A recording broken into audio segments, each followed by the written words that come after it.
সুপ্রিয় শিক্ষার্থীরা, কেমন আছো সবাই? আজকে আমরা শিখব দশমিক হতে বাইনারি, অক্টাল এবং হেক্সাডেসিমাল সংখ্যায় কিভাবে রূপান্তর করতে হয়। চলো শুরু করা যাক। তোমরা স্ক্রিনে লক্ষ্য করো 339 একটি দশমিক সংখ্যা। একে বাইনারিতে রূপান্তর করতে হবে। তাহলে আমরা এই প্রশ্নটিকে এভাবেও লিখতে পারি, 339 পেজ হচ্ছে 10 ইকুয়াল কিসে রূপান্তর করব আমরা একে? বাইনারি সংখ্যা পদ্ধতিতে। পেজ হচ্ছে 2। তাহলে আমরা এটাকে এভাবেও লিখতে পারি। এখন যেহেতু 339 একটি দশমিক সংখ্যা, একে বাইনারি সংখ্যায় রূপান্তর করতে হবে, তাহলে আমরা 10 বেজের সংখ্যা থেকে কত বেজের সংখ্যায় যাব? 2 বেজের সংখ্যায় আমরা চলে যাব। তাহলে 10 বেজের সংখ্যাটিকে যদি আমরা 2 দিয়ে ভাগ করতে থাকি এবং যে অবশিষ্টগুলো পাবো, এই অবশিষ্টগুলো আমরা নিচ থেকে উপরের দিকে যদি আমরা লিখে দিতে পারি, তাহলেই আমরা পেয়ে যাব আমাদের কাঙ্ক্ষিত বাইনারি সংখ্যাটি। তাহলে একে 2 দিয়ে ভাগ করলে আমরা কত পাই? 1 6 16 দুগুণ 32, হাতে থাকলো 1 19, 9 দুগুণ 18, অবশিষ্ট কত থাকলো? 1। এই যে 1 অবশিষ্ট থাকলো ডান পাশে। এভাবে আমরা আবার একে 2 দিয়ে ভাগ করব। 8 দুগুণ 16, 4 দুগুণ 8, অবশিষ্ট কত থাকলো? 1। আবার যদি আমরা 2 দিয়ে ভাগ করি, তাহলে 4 দুগুণ 8, 2 দুগুণ 4, অবশিষ্ট থাকলো এবারে 0, অর্থাৎ হাতে কিছুই নাই। আবার 2 দিয়ে ভাগ করলে 21 দুগুণ 42, অবশিষ্ট 0। আবার যদি 2 দিয়ে ভাগ করি, তাহলে 10 দুগুণ 20, থাকলো 1। আবার যদি ভাগ করি, তাহলে 5 এবং 0, 2 দুগুণ 4, থাকলো 1। আবার 2 দিয়ে ভাগ করলে 2 একে 2, থাকলো 0। এক্ষেত্রে লক্ষ্য করো, এই যে শেষের 1 সংখ্যাটি, একে কিন্তু আর 2 দিয়ে ভাগ করা যায় না, কিন্তু তবুও আমরা একে 2 দিয়ে ভাগ করে দিব। 2 দিয়ে ভাগ করলে যেহেতু যায় না, তার মানে 2 শূন্যের 0, হাতে অবশিষ্ট থাকলো কত? 1। আমরা এইভাবে লিখে দিব। এখন আমরা নিচ থেকে উপরের দিকে সংখ্যাগুলোকে লিখে ফেলব। কারণ কেন আমরা নিচ থেকে উপরের দিকে লিখি? কারণ এটি হচ্ছে মোস্ট সিগনিফিক্যান্ট বিট বা ডিজিট, আর এটি হচ্ছে এলএসবি অর্থাৎ লিস্ট সিগনিফিক্যান্ট বিট, অর্থাৎ এটি হচ্ছে সবচেয়ে কম গুরুত্বের অঙ্ক, আর এটি হচ্ছে সবচেয়ে বেশি গুরুত্বের অঙ্ক।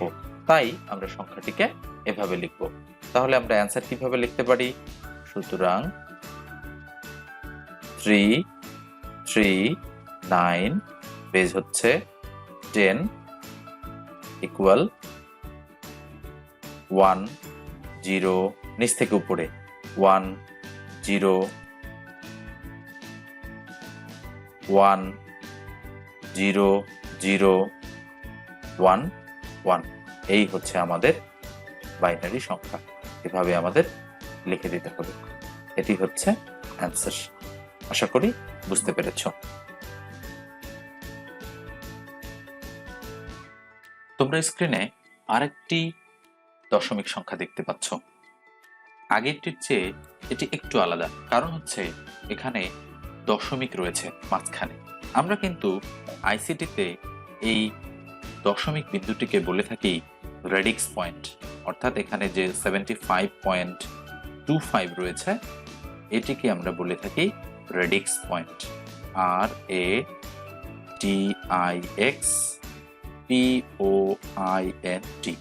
এটি হচ্ছে রেডিক্স পয়েন্ট।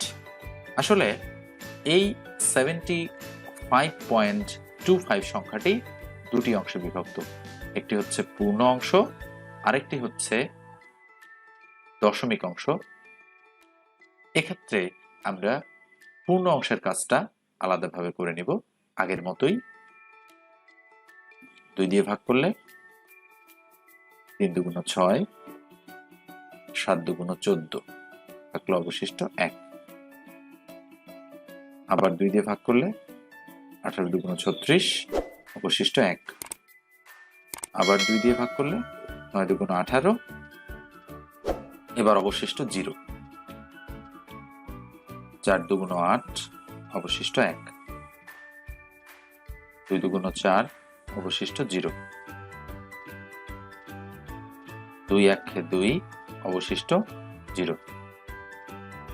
এবার সবশেষে আবার 2 দিয়ে ভাগ করলে 0 এবং এটি 1। এখন আমরা যদি নিচ থেকে উপরের দিকে লিখি তাহলে আমরা পাবো 1 0 0 1 0 1 1। এটি কিন্তু 75 এর বাইনারি। অপরদিকে যে ভগ্নাংশটি রয়েছে, আমরা যদি 0.25 একে 2 দিয়ে গুণ করি, মনে রাখো 75 এর ক্ষেত্রে আমরা ভাগ করেছি, কিন্তু রেডিক্স পয়েন্টের পর যে সংখ্যাগুলো থাকবে সেগুলোকে এভাবে গুণ করে কিন্তু আমাদের হিসাব করতে হবে। এবং আমরা এদিকে একটা দাগ টেনে দিব। দেখো 5 দুগুণ 10 এর 0, হাতে কত থাকলো 1, 2 দুগুণ 4 আর 1 কত 5, দশমিক বিন্দু দিয়ে হাতে যেহেতু আমাদের কোনো অবশিষ্ট নেই তাই এদিকে আমাদের 0 দিতে হবে। এভাবে 2 দিয়ে গুণ করব, 2 শূন্যের 0, 5 দুগুণ 10, 10 এর 0, দশমিক দিলাম, হাতে কত থাকলো, হাতে থাকলো 1, 1 আমাদের লিখতে হবে এই দিকে। ওকে, আশা করি বিষয়টি তোমরা বুঝতে পেরেছো।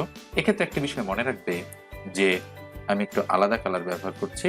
এক্ষেত্রে একটা বিষয় মনে রাখবে যে এখানে কিন্তু দশমিক বিন্দুর পরে 2টি সংখ্যা রয়েছে, তাই এখানে আমরা দশমিক বিন্দুর পরে 2টি সংখ্যাই রাখবো এবং যদি কিছু অবশিষ্ট না থাকে তাহলে আমরা এইদিকে লিখব। এখানে আমরা কিন্তু 2টি সংখ্যা লিখেছি। এক্ষেত্রে যেহেতু আমাদের 1 অবশিষ্ট রয়েছে তাই 1কে আমরা কিন্তু বাম পাশে লিখেছি। এভাবে আমাদের লিখতে হবে। এক্ষেত্রে আমরা অ্যান্সারটি লিখব নিচ থেকে শুরু করে উপরের দিকে। ওকে, এক্ষেত্রে এটি হচ্ছে আমাদের আমরা এক্ষেত্রে লিখব উপরের দিক থেকে শুরু করে নিচের দিকে। ওকে, এই হচ্ছে আমাদের 0.01। এটি হচ্ছে 0.25 এর বাইনারি। তাহলে সুতরাং আমরা অ্যান্সারটি যদি ফাইনালি লিখি তাহলে আমরা এভাবে লিখতে পারি 75.25 এর বেদ ছিল 10 ইকুয়াল, তাহলে আমরা রূপান্তর করেছি 1 0 0 1 0 1 1.01। ওকে, এটি হচ্ছে বাইনারি সংখ্যার অ্যান্সার। আশা করি এটিও তোমরা বুঝতে পেরেছ। তোমরা খেয়াল করো এখানে 4টি অঙ্ক রয়েছে। 4টি অঙ্কের মধ্যে 2টি অঙ্ক ক এবং গ, এই দুটি আমি করে দিব, বাদ বাকি 2টি অঙ্ক তোমরা নিজেরা করবে। শুরুতেই ক নম্বর অঙ্কটি আমি করে দিচ্ছি 2 5 5 4।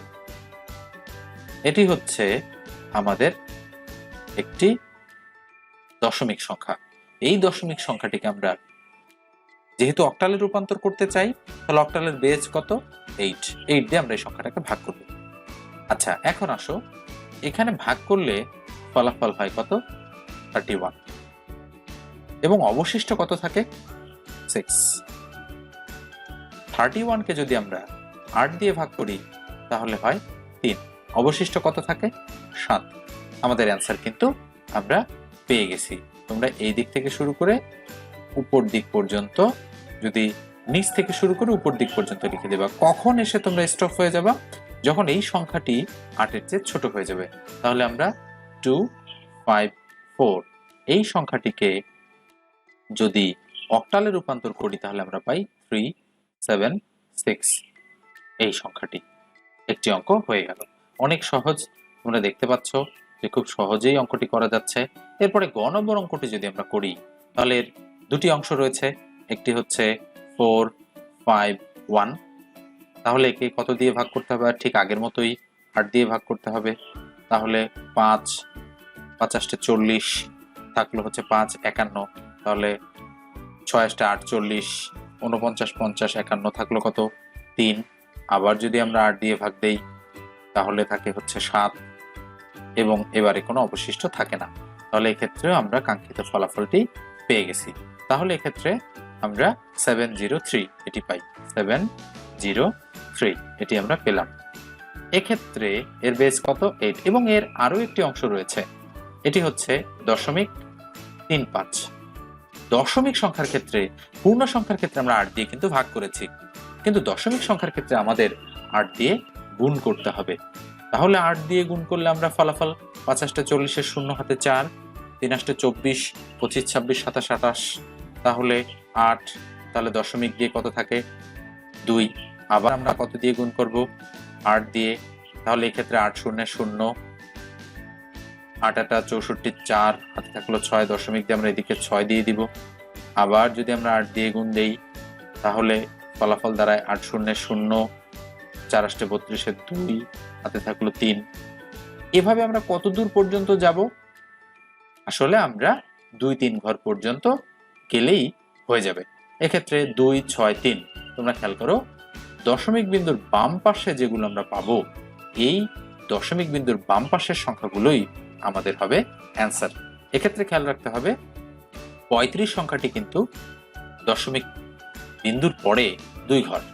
এক্ষেত্রে দশমিক বিন্দুর পরে সবসময় 2 ঘর করে রাখতে হবে, এবং বাদবাকি অংশটা বাম পাশে লিখে দিতে হবে। ওকে, তাহলে এক্ষেত্রে আমরা অ্যান্সার পাচ্ছি কত? এক্ষেত্রে আমরা অ্যান্সার পাচ্ছি 2 6, দশমিক দিব 263। এটি হচ্ছে আমাদের দশমিক অংশের সমাধান। তাহলে সুতরাং আমরা যদি পুরোটা একবারে লিখি তাহলে আমরা এভাবে লিখতে পারি 4 5 1 রেডিক্স পয়েন্ট 3 5।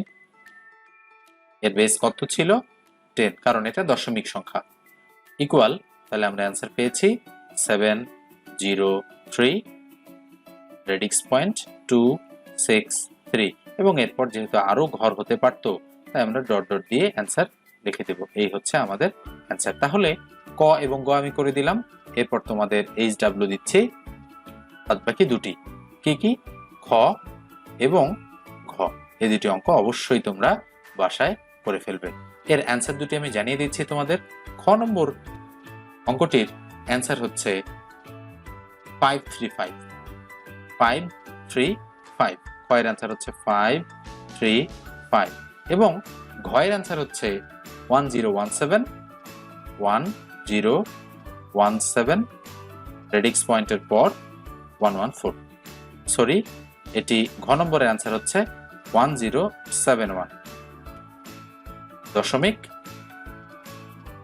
114, 114। আশা করি তোমরা বুঝতে পেরেছ।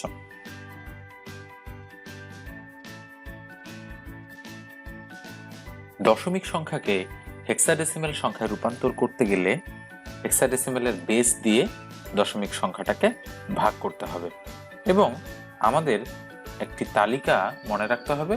তালিকাটি তোমরা ডান পাশে দেখতে পাচ্ছ, যেখানে দশমিক সংখ্যা 10, 11, 12, 13, 14, 15 এর সমতুল্য হেক্সাডেসিমাল মান এ থেকে এফ পর্যন্ত দেয়া রয়েছে। এখন যদি আমরা দশমিক সংখ্যা 398 এই সংখ্যাটিকে যদি আমরা হেক্সাডেসিমাল সংখ্যায় রূপান্তর করতে যাই, আমরা সংখ্যাটিকে আসলে এভাবেও লিখতে পারি। এর বেজ হচ্ছে 10, এর বেজ কত বানাতে হবে? আমাদের 16 বানাতে হবে আসলে বেজ। তাহলে আমরা 398কে কত দ্বারা ভাগ করব? আমরা ভাগ করব হচ্ছে 16 দ্বারা। 16 দ্বারা ভাগ করলে প্রথমে আমাদের থাকে 16 দুগুণ 32, আমাদের অবশিষ্ট থাকে 33, 34, 35, 36, 37, 38, 39, তাহলে 7, 78। 78কে 16 দিয়ে যদি আমরা ভাগ করি তাহলে 4 16 64, হাতে থাকে কত? 78 থেকে যদি আমরা 64 বাদ দেই তাহলে আমাদের থাকে হচ্ছে 14। আসলে 14 মানে কত? 14 মানে হচ্ছে ই। তোমরা চার্ট থেকে খেয়াল করো, 14 মানে হচ্ছে ই, তাহলে ই থাকলো। এখন আমরা যদি এটাকে আবার 16 দ্বারা ভাগ করি, তাহলে 16 একে 16, থাকলো কত অবশিষ্ট? 8। আবার যদি আমরা এটাকে 16 দিয়ে ভাগ করি, তাহলে 16 শূন্যের শূন্য, কত অবশিষ্ট থাকে? 1। আমরা যদি নিচ থেকে উপরের দিকে সংখ্যাগুলোকে লিখি, তাহলে আমাদের দাঁড়ায় 18E। তাহলে এটি হচ্ছে আমাদের হেক্সাডেসিমাল সংখ্যা পদ্ধতি। তাহলে 398 একটি দশমিক সংখ্যা, একে যদি আমরা হেক্সাডেসিমালে রূপান্তর করি, তাহলে আমাদের অ্যান্সার হয় 18 এবং ই। আবার 2479 এই সংখ্যাটিকে যদি আমরা হেক্সাডেসিমালে রূপান্তর করি, তাহলে আমরা 2479কে কত দ্বারা ভাগ করব? 16 দ্বারা ভাগ করব। তোমরা বিষয়টি ক্যালকুলেটর দিয়েও করতে পারো। 16 দ্বারা ভাগ করলে আসলে 154 হয়, ফলাফল হয় 154, আর অবশিষ্ট থাকে হচ্ছে আমাদের 15। অবশিষ্ট থাকে 15। আসলে চার্ট থেকে তোমরা খেয়াল করো, 15 মানে কি? 15 মানে হচ্ছে এফ। আবার যদি আমরা 154কে 16 দ্বারা ভাগ করি, তাহলে আমাদের ফলাফল কত হয়? আমাদের ফলাফল হয় 9, এবং আমাদের অবশিষ্ট থাকে কিন্তু 10। 10 মানে কত? চার্ট থেকে খেয়াল করো, 10 মানে হচ্ছে এ। আবার যদি আমরা এটাকে 16 দ্বারা ভাগ করি, তাহলে 16 শূন্যের শূন্য, কত থাকলো? 9। তাহলে সুতরাং আমরা বলতে পারি কি? 9AF। এটি হচ্ছে আমাদের 2479 এই সংখ্যাটির হেক্সাডেসিমাল মান। এখানে রেডিক্স পয়েন্টের পরে খেয়াল করো, 0.50 রয়েছে। 0 এখানে ডান পাশে 0 আমরা না দিলেও কোনো সমস্যা নাই। এটাকে যদি আমরা 16 দিয়ে গুণ করি, তাহলে আমাদের ফলাফল হয় 8.00। তো যেহেতু আমাদের দশমিক বিন্দুর বাম পাশে একটি ঘর রয়েছে, এখানে আমরা যদি 0 দিয়ে দিই কোনো প্রবলেম নাই, না দিলেও সমস্যা নেই, দিলেও সমস্যা নেই। তাহলে দশমিক বিন্দুর বাম পাশে একটি ঘর রয়েছে এবং এপাশে 0 0 হয়ে গেছে। আমাদের অ্যান্সার কিন্তু আমরা পেয়ে গেছি। এটি হচ্ছে 0.8। এটি হচ্ছে আমাদের হেক্সাডেসিমাল মান 0.50। সুতরাং আমরা লিখতে পারি 2479, সরি, আমরা যদি মুছে দিই 2479.5 এর বা 50 এর হেক্সাডেসিমাল ভ্যালু হচ্ছে 9AF.8। এটি হচ্ছে আমাদের অ্যান্সার। আশা করি তোমরা বুঝতে পারছো।